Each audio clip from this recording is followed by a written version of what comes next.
Zosimov era un muchachón alto y corpulento, de rostro casi redondo, descolorido, cuidadosamente afeitado.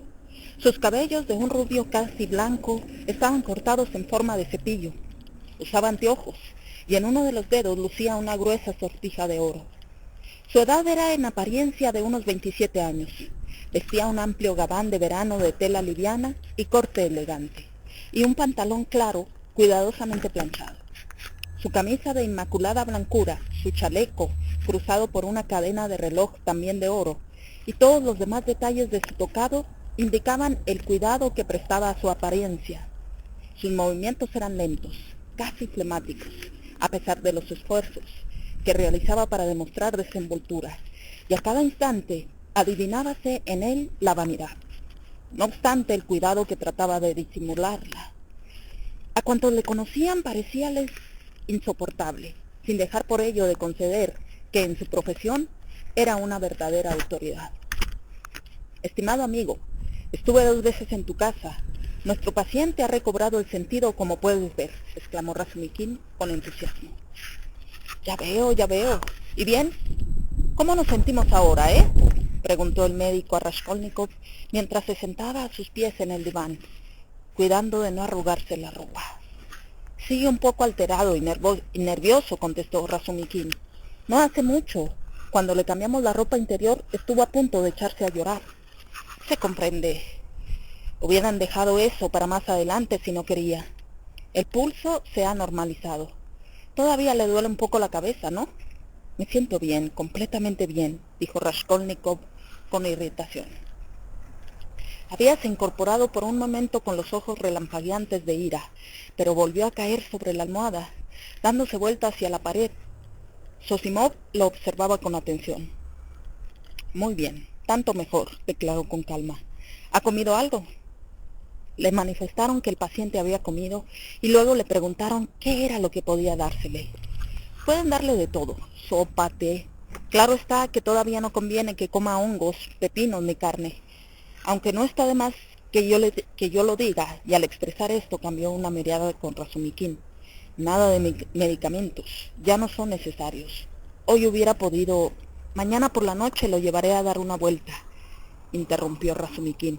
Iremos al parque Yusupov y después al Palacio de Cristal. Por mi parte, mañana lo dejaré tranquilo. Una salidita y luego veremos. Qué lástima. Justamente hoy inauguro mi nuevo domicilio a 2 pasos de aquí. Si pudiera ser de los nuestros, aunque fuese acostado en un diván. Cuento contigo, ¿no es cierto?, preguntó Razumikin dirigiéndose al médico. No vayas a olvidarte, mira que me lo prometiste. Bueno, pero llegaré un poco tarde. ¿Con qué nos agasajarás? No dispongo de mucho. Té, aguardiente, arenques y un pastel. Es una fiestecilla íntima. ¿Quiénes serán los otros invitados? Algunos compañeros y gente que acabo de conocer, y un tío mío, anciano, al que he tratado poco. Se encuentra desde ayer en San Petersburgo por asuntos de negocios. Nos vemos una vez cada 5 años. ¿A qué se dedica? Ha vegetado toda su vida en un distrito apartado como encargado de correos. Ahora tiene una pequeña pensión. Pasa de los 65 años. No vale la pena ocuparse de él, aunque en verdad lo aprecio mucho. También estará Porfirio Semyonovich, el juez de instrucción del barrio, jurisconsulto al que por otra parte ya conoces. ¿Es también pariente tuyo? Sí, pero muy lejano. ¿Pero por qué pones esa cara? Que hayas tenido hace tiempo una cuestión con él no es motivo para que ahora dejes de venir. Se me importa un bledo de él. ¿Tanto mejor? Entonces, los demás serán estudiantes, un profesor, un funcionario, un músico, un oficial, Samiotov. Permíteme, si no tienes inconveniente, ¿qué puede haber de común entre tú o entre este, con un movimiento de cabeza indicó a Raskolnikov, y un Samiotov cualquiera? Vamos, no seas aguafiestas, todo por cuestión de principios. Reposa sobre estos últimos como sobre resortes. De este modo nadie podría proporcionarme el menor placer. Por lo que a mí respecta, me basta que se trate de un buen tipo. Ese es mi principio y no pregunto más. Y Samiotov es un excelente individuo. Sí, vive del presupuesto. ¿Y qué hay con eso? ¿Qué puede importarnos a nosotros? ¿Acaso se ha alabado en tu presencia de vivir del presupuesto? Te digo que en su género es un excelente individuo. Si tuviéramos que ver lo que vale cada uno, me pregunto cuánta gente decente quedaría. Estoy convencido de que no darían una cebolla frita por mí, aún agregándome tu persona como obsequio. Una cebolla es poco, yo daría 2. Pues yo daría una. Sameotov es un muchacho al que todavía tendré ocasión de tirarle de los cabellos. Hay que domesticarlo un poco, pero llegar hasta rechazarlo. No se corrige a nadie con brusquedades, menos todavía a un muchacho. Es preciso ser doblemente astuto con él. Vosotros, progresistas necios e infatuados, no comprendéis nada de nada. Al no respetar la naturaleza humana, os perjudicáis vosotros mismos. Y bien, ya que queréis saberlo, tenemos un asunto que tratar. Me agradaría saber qué asunto es ese. Se trata siempre del pintor, de ese pintor de brocha gorda. Entre los dos veremos de sacarlo del enredo, aunque por otra parte no corre peligro alguno. El asunto está casi aclarado, pero mataremos 2 pájaros de un tiro. ¿Quién es ese pintor de brocha gorda? ¿Cómo? ¿No te lo había contado? ¿No? Es verdad que solo te conté el comienzo. Ya conoces la historia de la vieja encubridora, la viuda del funcionario que fue asesinada. Este pintor está complicado en el asunto. Oí hablar de ese crimen. Es un asunto que no deja de interesarme hasta cierto punto. Leí las crónicas de los diarios. Mataron también a Isabel, dijo Anastasia con voz temblorosa dirigiéndose a Raskolnikov. Durante todo ese tiempo había permanecido apoyada contra la puerta, siguiendo la conversación. ¿Isabel? Balbuceó Raskolnikov con voz ahogada. Sí, la vendedora de ropa, ¿te acuerdas? Venía a esta casa. Una vez hasta te arregló una camisa. Raskolnikov se volvió hacia la pared y su mirada se posó en una florecilla blanca de papel, burdamente dibujada, cribada de puntos castaños, abstrayéndose en su contemplación y tratando de contar el número de sus pétalos y el de los dientes de cada hoja. Sus miembros se entumecían hasta el punto de no sentirlos casi, pero no trataba de moverse, manteniendo la vista obstinadamente fija en la florecilla. Y bien, ¿qué ocurre con ese pintor?, dijo Zosimov, interrumpiendo con visible descontento a Anastasia, que, lanzando un suspiro, guardó silencio. También él está implicado en el asesinato, continuó Razumikin. ¿Existen pruebas contra él? Pruebas, en realidad no las hay, pero algunos indicios hicieron recaer sospechas sobre el individuo, como cuando se trató de los otros 2, Kosh y Pestriakov, que fueron detenidos al principio. Todo ha sido llevado con torpeza tan inaudita que hasta da vergüenza, aunque se trate de otros. Es probable que Pestriakov venga también a mi casa. A propósito, Robia, ¿tú conoces este asunto? Ocurrió antes de que cayeras enfermo, justamente la víspera del día en que te desmayaste en la comisaría mientras lo comentaban en tu presencia. Zosimov miró con curiosidad a Raskolnikov, pero este no pestañeó. ¿Sabes, Razumikin, que tienes la manía de meterte en todo?, insistió el médico después de una pausa. Poco importa, ya lo sacaremos de esa berenjena, gritó Razumikin entusiasmado, asestando un violento puñetazo sobre la mesa. En todo eso, ¿qué es lo que más choca? No tanto que se equivoquen, es humano equivocarse, puesto que por los errores se llega a la verdad. Lo que en realidad subleva es que a pesar de equivocarse continúan por el mismo falso camino, sin dar su brazo a torcer.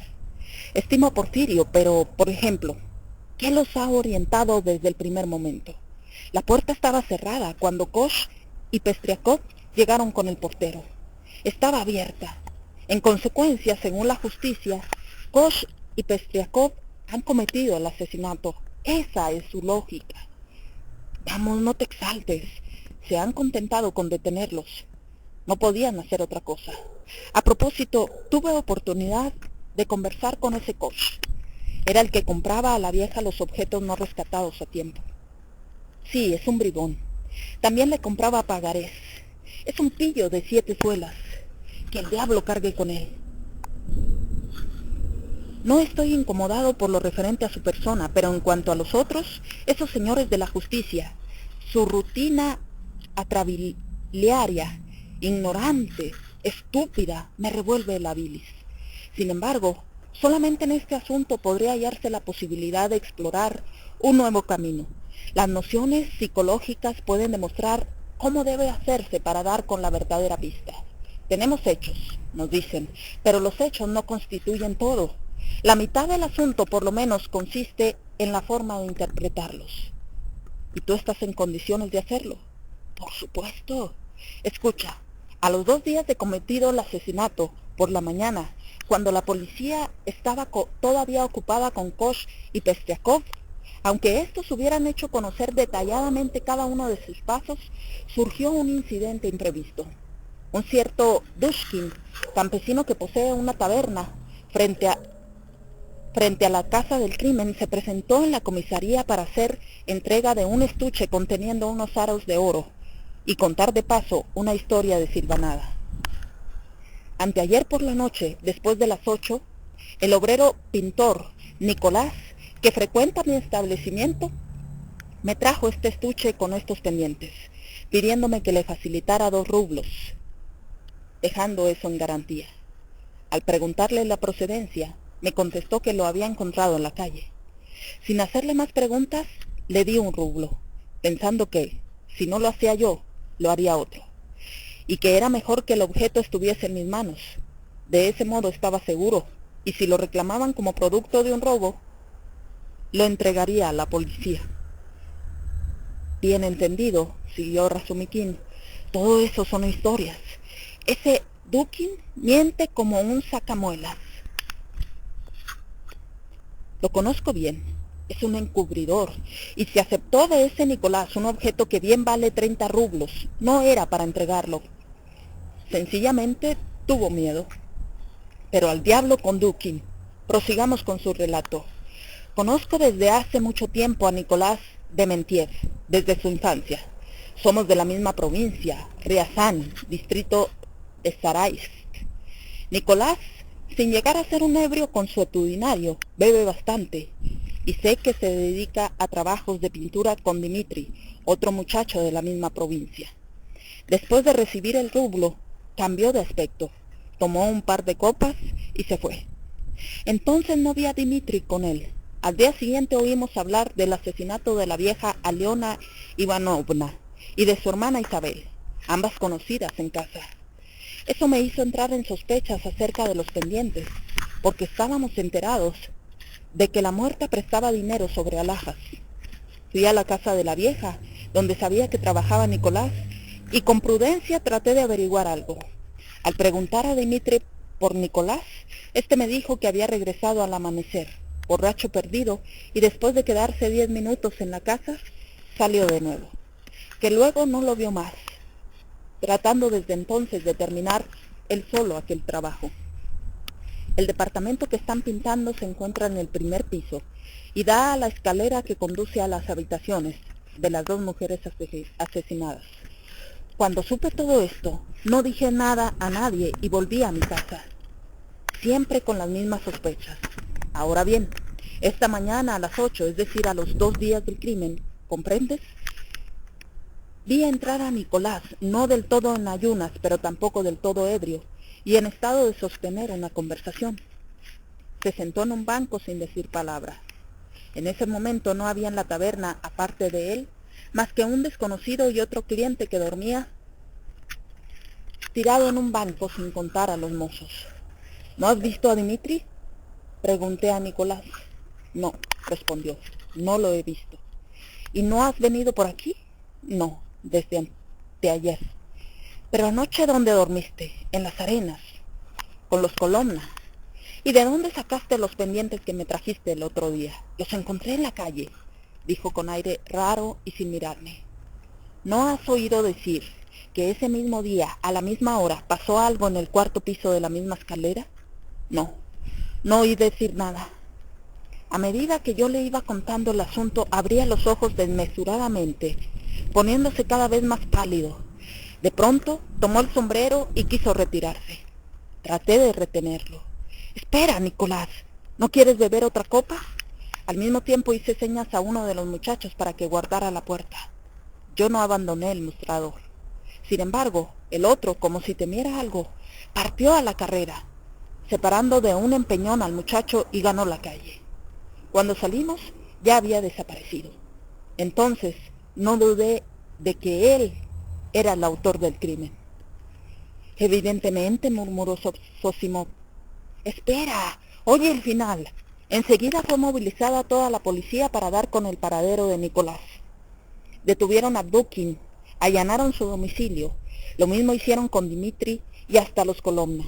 Corrieron igual suerte. Pero solo anteayer pudieron dar con Nicolás y detenerlo en una posada próxima al puente de... Parece que llegó allí, pidió que le dieran una botella de aguardiente a cambio de una cruz de plata que llevaba colgada del cuello, y una campesina fue al establo a ordeñar. Una vez obtenida la botella por parte de Nicolás, se retiró. Algunos minutos más tarde, una campesina fue al establo a ordeñar y vio por una rendija que Nicolás se disponía a ahorcarse en el corral vecino. Había atado un extremo de su cinturón a un travesaño, dejando en el otro extremo un nudo corredizo, y estaba subido a un balde dando vuelta, tratando de colocarse el nudo alrededor del cuello. La mujer empezó a dar gritos en demanda de auxilio, acudiendo varias personas que le impidieron que se suicidara. El pobre confesó entre sollozos quién era, pidiendo que lo llevaran a la policía para prestar amplia declaración. De allí fue conducido a la comisaría correspondiente, es decir, a la de este barrio, siendo interrogado acerca de su edad, profesión. ¿Cuántos años tienes? 22. Mientras trabajabas con Dmitri, ¿no viste a nadie en la escalera entre tal y tal hora? Pudo pasar mucha gente, pero nosotros estábamos ocupados en nuestro trabajo y no recuerdo a nadie. ¿No oíste algo, un ruido cualquiera? No oí nada de particular. ¿Sabes, Nicolás, que ese día, entre las horas mencionadas, asesinaron y robaron a tal viuda con su hermana? No supe nada de eso, no tenía la menor idea. Me enteré por Anastasio Pavlich, en la taberna. ¿Y dónde has encontrado los pendientes? Los encontré en la acera. ¿Por qué al día siguiente de haberlos encontrado no fuiste a trabajar con Dmitri? Porque estuve bebiendo fuerte esa noche. ¿Pero dónde estuviste bebiendo? En tal y tal sitio. ¿Por qué escapaste de los Dukin? Porque tenía miedo. ¿De qué tenías miedo? De ser detenido. ¿Cómo podías temer eso si dices que no eres culpable de nada? Podrás creerlo o no, Zosimov, pero esta pregunta le fue formulada literalmente en estos términos. Lo sé de manera positiva. Me la han repetido al pie de la letra. ¿Qué tal te parece? Pero no están. Las pruebas existen. No hablo de pruebas por el momento, sino de la pregunta, de la forma en que los funcionarios de la policía interpretan sus obligaciones. Pero al diablo con esto. En resumen, lo abrumaron tanto a preguntas que terminó por confesar. No había encontrado el estuche de los pendientes en la acera, sino en el departamento en que trabajaban. ¿En qué forma lo encontraste? Dmitri y yo estuvimos trabajando todo el día. Eran las 8 de la noche y nos retirábamos ya, cuando Dmitri tomó un pincel, embadurnándome la cara con pintura. Me lancé en persecución, corriendo detrás de él y gritando como un salvaje. Pero al final de la escalera, cerca del patio, tropecé con el portero, que estaba allí con otras personas, no recuerdo cuántas. El portero comenzó a insultarme en voz alta, acudiendo a los gritos del otro portero, el cual también empezó a injuriarme. La mujer del portero salió de la garita y nos insultó a todos, y un señor que entraba por la puerta cochera acompañado por una dama, la emprendió a puntapiés con Dmitri y conmigo, que habíamos rodado por el suelo peleándonos, impidiéndole el paso. Yo tenía agarrado del pelo a Dmitri con una mano, mientras con la otra le pegaba. También él me pegaba, pero todo era en broma, para reírnos un poco. Después Dmitri consiguió levantarse y salió corriendo a la calle. Yo corrí detrás de él, pero al no poder darle alcance, regresé solo al departamento para arreglar mis cosas. Mientras tanto, esperaba que volviera Dmitri. En el vestíbulo, cerca del ángulo de la puerta, pisé algo duro. Lo levanté y vi que era un estuchecito que contenía unos pendientes. Detrás de la puerta. Estaba detrás de la puerta, exclamó de repente Raskolnikov, mirando con espanto a Razumikin, mientras con visible esfuerzo se incorporaba en el diván, apoyándose en una mano. Sí. ¿Qué tiene de particular? ¿Qué tienes? ¿Qué te pasa? Razumikin se levantó de su asiento. Nada, respondió Raskolnikov con voz tan baja que apenas se lo oyó, y dejándose caer de nuevo en el diván, volvió el rostro hacia la pared.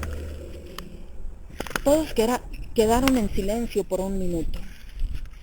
Estaba dormido, tal vez soñaba, dijo por fin Razumikin, interrogando con la mirada a Zosimov. Este hizo un gesto negativo con la cabeza. Bien, prosigue. ¿Qué pasó después?, dijo el médico.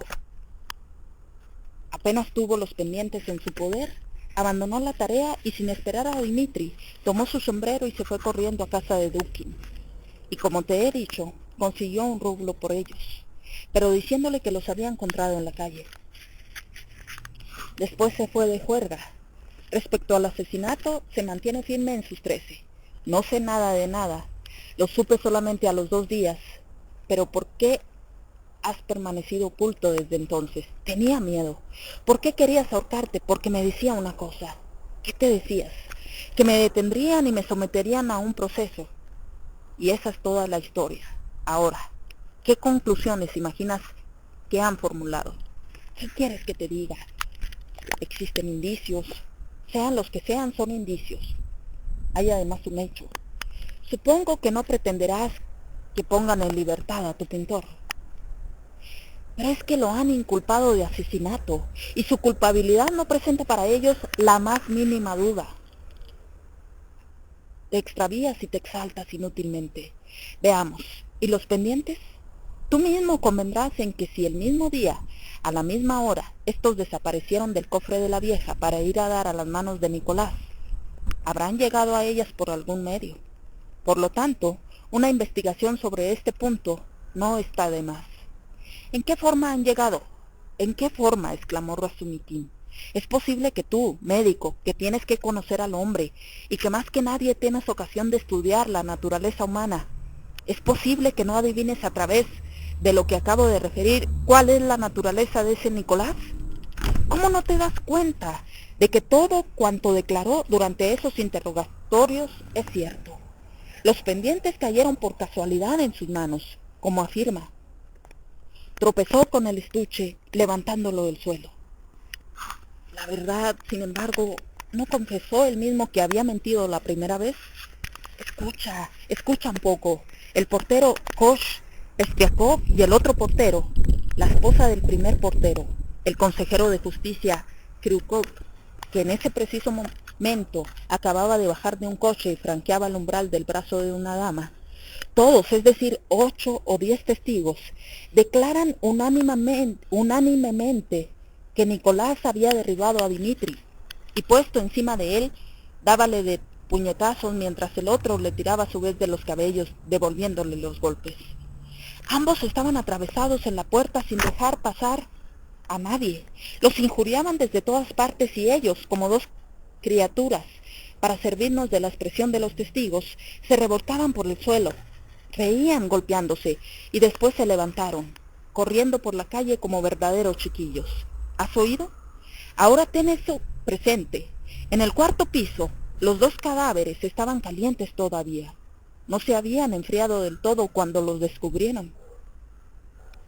Si hubieran sido ellos los asesinos, o Nicolás solo, si hubieran robado o si hubieran tomado parte en el desvalijamiento de alguna manera, esos gritos, esas carcajadas, ese proceder a todas luces pueril en la puerta cochera, pueden ser compatibles con aquella hacha, aquella sangre, aquella astucia, aquella prudencia y aquel saqueo. Acaban de asesinar, todo lo más hacia 5 o 10 minutos. Lo que surge de los cadáveres aún caliente, y se fueron dejando la puerta abierta, sabiendo que la gente acudiría de un momento a otro. Comenzaron a jugar como 2 chicos, corriendo por la calle, riendo a carcajadas y llamando de este modo la atención general, según las declaraciones coincidentes de 10 testigos. Sin duda alguna, es extraño. Hasta parece imposible. Pero no hay peros, querido. Si los pendientes que ese mismo día y a la misma hora cayeron en manos de Nicolás constituyen un hecho material en su contra, hecho que por otra parte explica perfectamente las declaraciones del acusado y, por lo tanto, sujetas a comprobaciones, es preciso también tomar en consideración los hechos justificativos, tanto más cuanto que no hay medio de refutarlos. ¿Cuál es tu opinión, dado el carácter de nuestra jurisprudencia? ¿Se admitirá o serán capaces de no admitir un hecho de tal naturaleza, fundado únicamente sobre una imposibilidad psicológica, sobre una simple disposición de espíritu, como un hecho indiscutible que destruye todos los hechos materiales de la acusación, cualesquiera que sean? No, no lo admitirán, aunque no fuese más que por el encuentro del estuche y el intento de suicidio, lo que no habría ocurrido si no se hubiese sentido culpable. He aquí la cuestión capital, he aquí la causa de mi exaltación, ¿comprendes? Sí, veo que te exaltas. Espera, olvidé hacerte una pregunta. ¿Cómo se demuestra que el estuche de los pendientes procede en realidad del cofre de la vieja? Eso ya está probado, respondió con cierta contrariedad Razumikin, cuyo rostro se ensombreció. Koch, que reconoció el objeto, indicó la persona que lo había empeñado y esta última ha demostrado entera satisfacción que le pertenecía. Tanto peor. Otra pregunta. ¿Nadie vio a Nicolás cuando Koch y Pestriakov subían por la escalera y no puede demostrarse esto de alguna manera? Lo cierto es que nadie los vio, respondió Razumikin con despecho. Y eso es justamente lo malo del asunto. Ni Koch ni Pestriakov notaron a los obreros cuando subían a lo de la vieja, aunque su testimonio no serviría ahora de mucho. Vimos que el departamento estaba abierto, declaran, y que al parecer se estaban efectuando reparaciones en el interior, pero al pasar no prestamos mayor atención y no recordamos si había o no obreros en esos momentos. En consecuencia, todo cuanto puede invocarse en su favor es que se tomaron a golpes y que reían a carcajadas. Es una prueba convincente, en verdad, pero permíteme que te haga una pregunta a mi vez. ¿Cómo te explicas tú mismo el hecho? ¿Cómo explicas el hallazgo del estuche si en realidad lo encontró del modo que declara? ¿Cómo lo explico? ¿Qué hay que explicar en este caso? La cosa está clarísima. Por lo menos, el camino que debe seguir la instrucción del sumario está claro y bien determinado, precisamente por el mismo estuche. El verdadero asesino lo dejó caer. Estaba arriba cuando Koch y Pestriakov llamaron a la puerta. Había corrido el cerrojo. Koch cometió la estupidez de bajar también, y entonces el asesino abandonó el departamento, descendiendo a su vez por la escalera, puesto que no le quedaba otro medio para escapar. Al llegar al primer piso para ocultarse de Koch, Pestriakov y el portero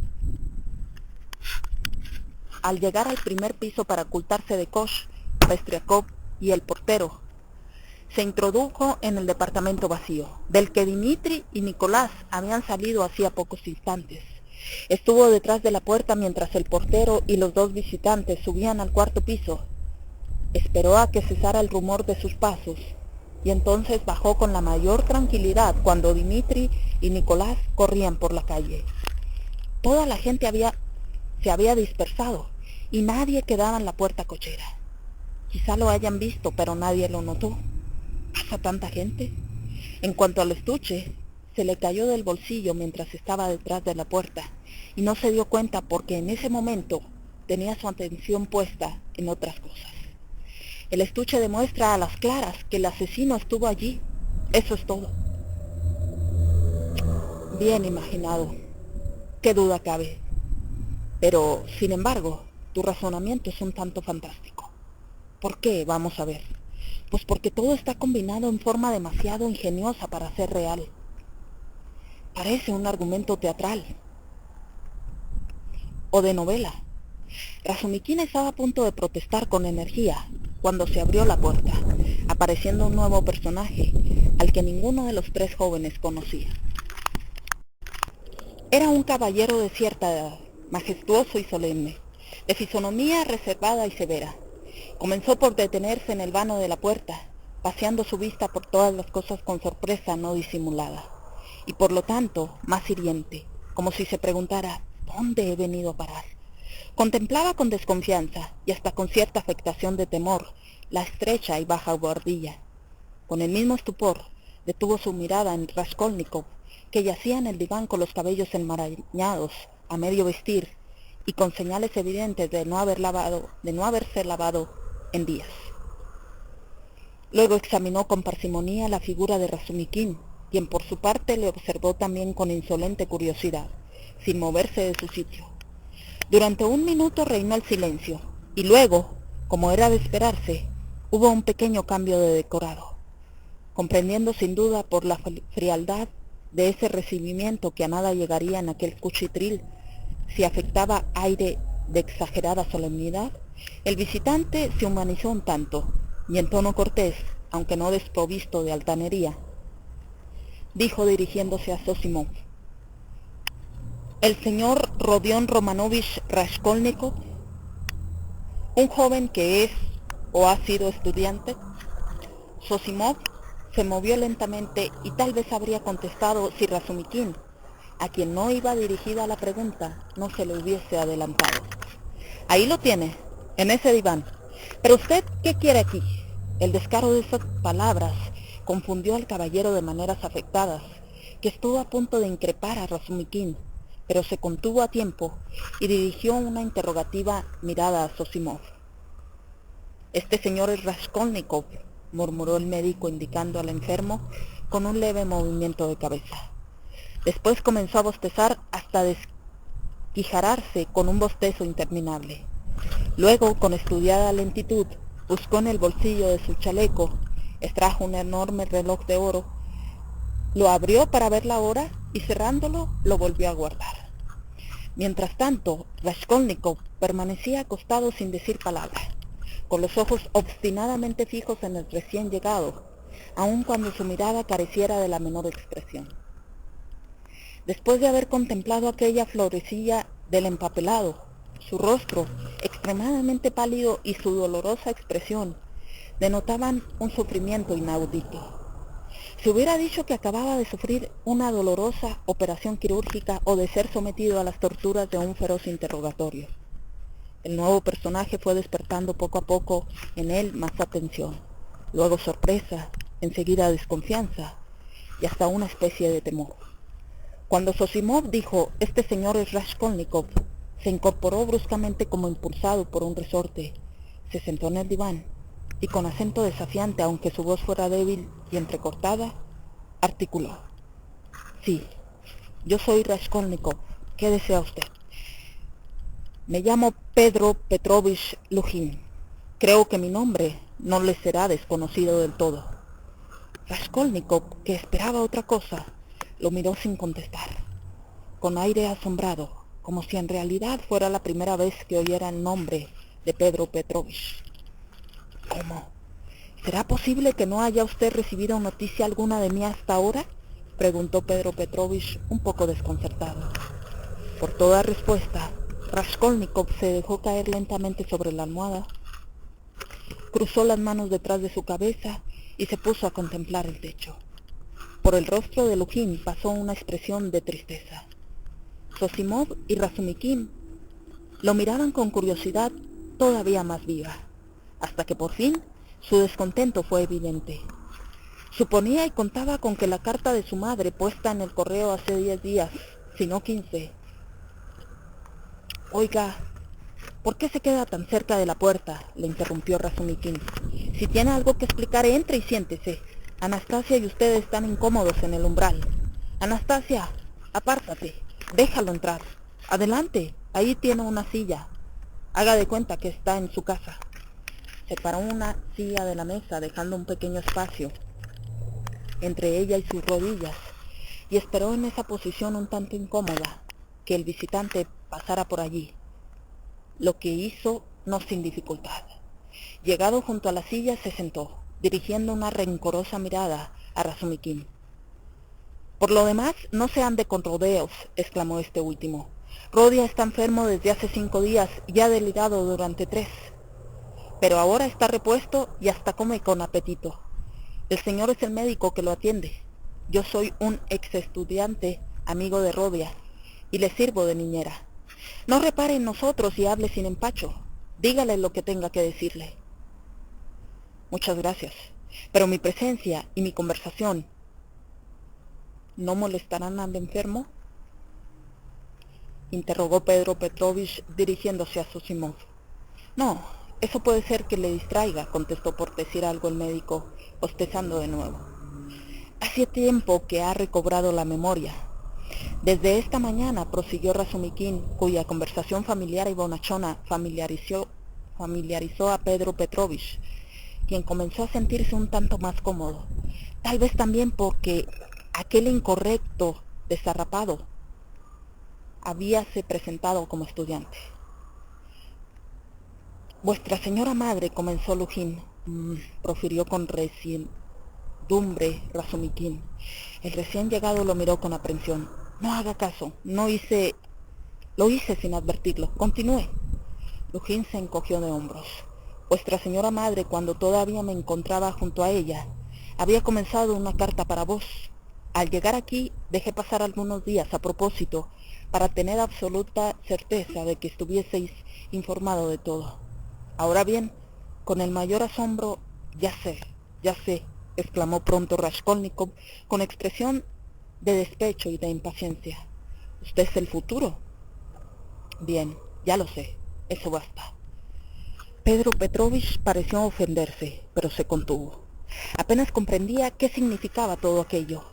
El silencio duró 1 minuto largo.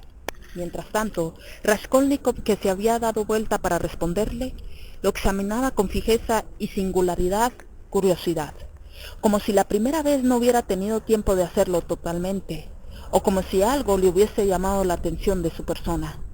Hasta levantó la cabeza de la almohada para observarlo mejor. En efecto, algo había en la persona de Pedro Petrovich que chocaba. Algo que parecía justificar la denominación de futuro que le había aplicado antes de las recientes brusquedades.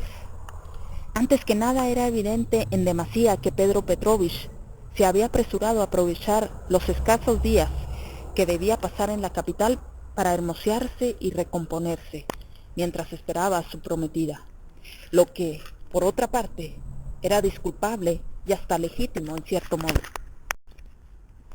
Tal vez exteriorizaba demasiado su opinión personal, un poco jactanciosa, tocante a la transformación operada en su persona, lo que también podía perdonársele, dado que después de todo entraba en la categoría de novio.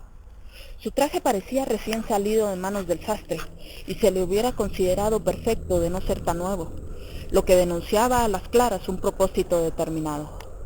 Su flamante sombrero de copa producía análoga impresión. Tenía para él excesivos cuidados, conservándolo entre sus manos con un sinfín de precauciones. Y luego, aquel magnífico par de guantes color malva, legítimos Kubin, ¿no ponían de manifiesto ese propósito por el solo hecho de que no los traía puestos, contentándose con tenerlos en la mano a guisa de adorno? En las ropas de Pedro Petrovich predominaban los tonos claros, que hace más joven a la persona.